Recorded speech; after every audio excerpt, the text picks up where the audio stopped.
And so I'm just going to kind of go over this stuff before we learn the last little bit of new stuff. And then we'll probably review totally tomorrow.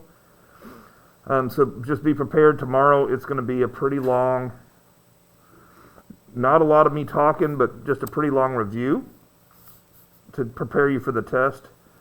But we'll see. We'll see if we get to it tomorrow. We also have some other kind of graphs we have to do today. So all methods. So this is what I would recommend.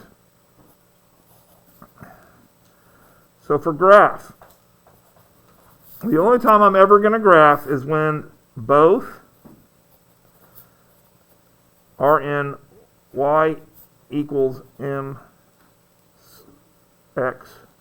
plus b. When both are in slope-intercept form, I'm probably going to graph. And probably if the teacher gives me a graph.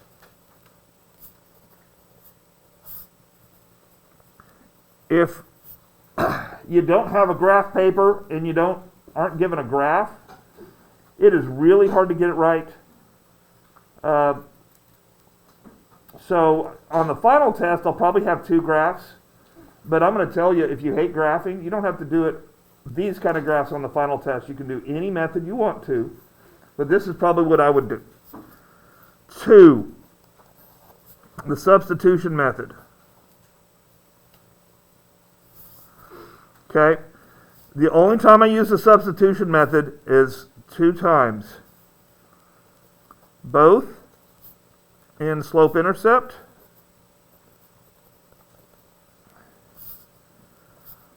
or 1 in slope-intercept.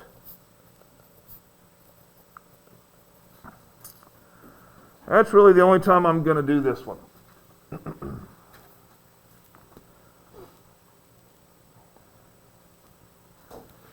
Okay, 3. The combo elimination method.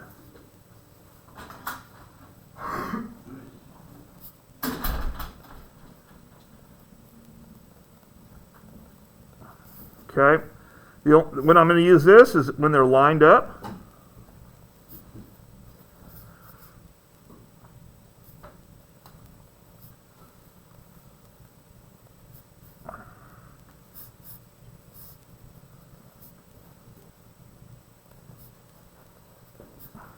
Okay, or the other methods are just too hard to do.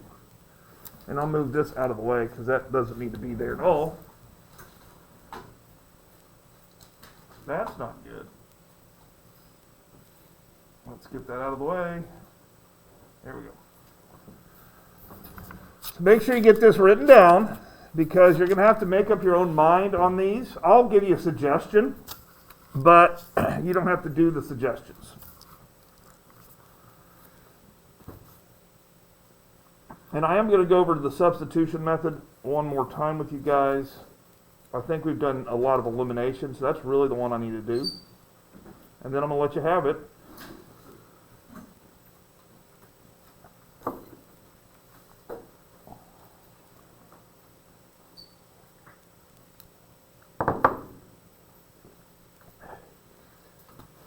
Okay. And the last really thing, you're going to get special answers.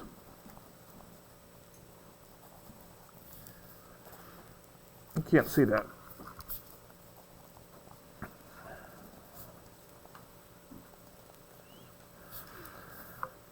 And you're going to get special answers when X and Y cancel. So remember, if the left equals the right,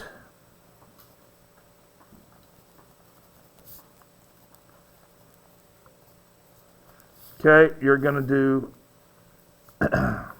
many solutions, or I think the book said infinite solutions.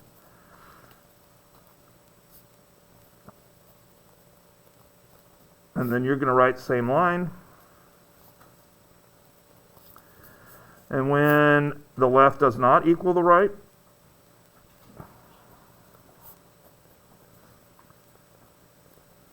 That's when we write no solution.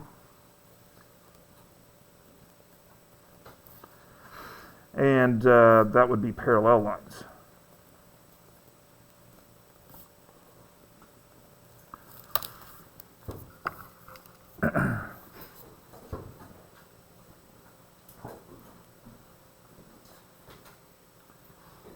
Okay, this is basically all you really need to be able to do your stuff from this point on. Okay, we are going to have some new stuff that we'll talk about later. If you have this in your notes, then you can kind of make up your mind. You can always take my suggestion. I'm always going to give you a suggestion on how to do it, but my suggestion might not be the easiest for you.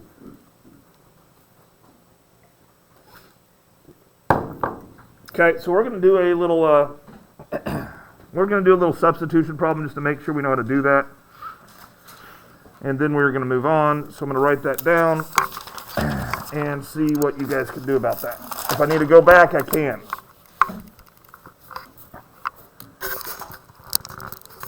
All right, so I'm just going to do a little substitution problem. Let's see if we can get it done. See if you remember how to do it.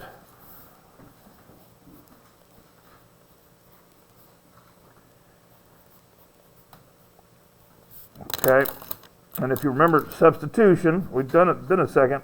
Step 1, you just pick one of these lines that you can't see, and you solve for y. And I don't like doing substitution when I have to do anything. I only like doing substitution when I'm already solved for y, because that's really the only way it makes it less work. So if you can get a step 1 with no work, then that's when I use substitution. Some people try to do elimination combination on everything, which is fine. You just might have to rearrange the problem.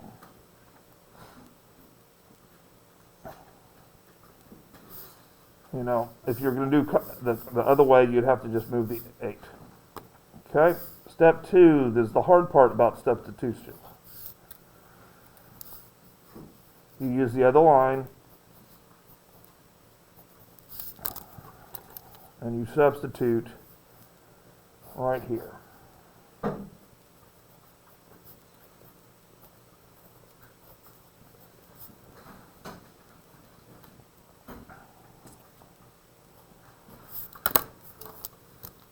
And so we're getting close to the end of this, which is good, because it'll be it's almost half time as far as the semester goes, or the 9 weeks goes, and so then we'll move on to a different subject.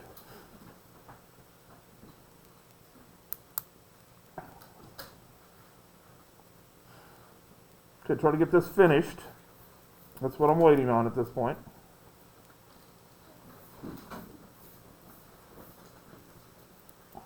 So distributed property next.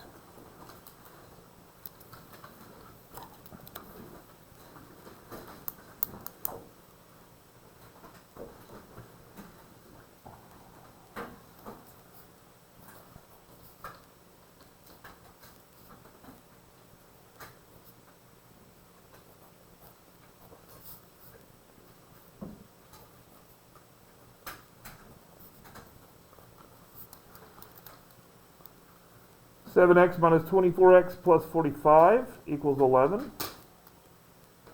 I think. Make sure you check my stuff and make sure I didn't mess it up, especially negatives and positives.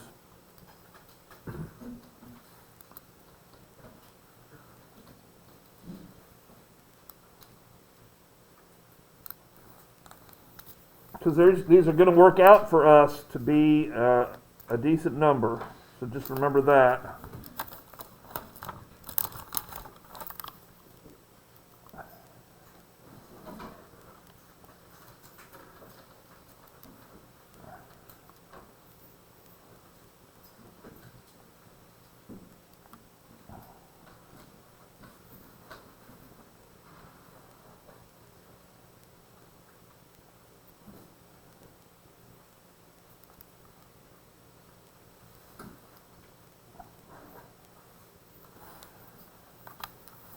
Okay, I think this is going to be negative 17x.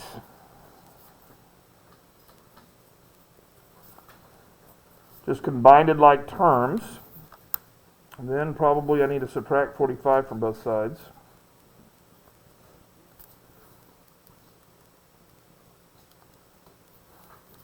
And it's going to be negative 34.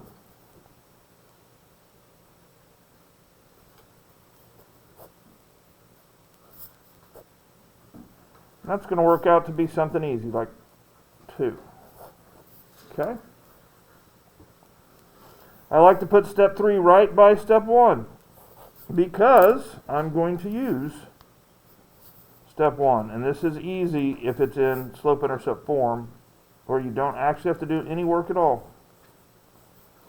That being said, I still want you to write it down so I can see that you know what you're doing.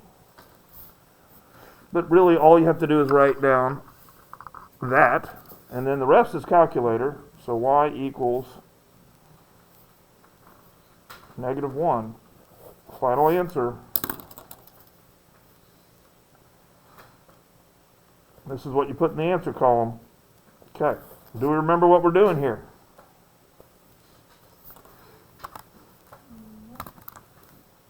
Okay. So this worksheet is going to be a combination of all the stuff we've done.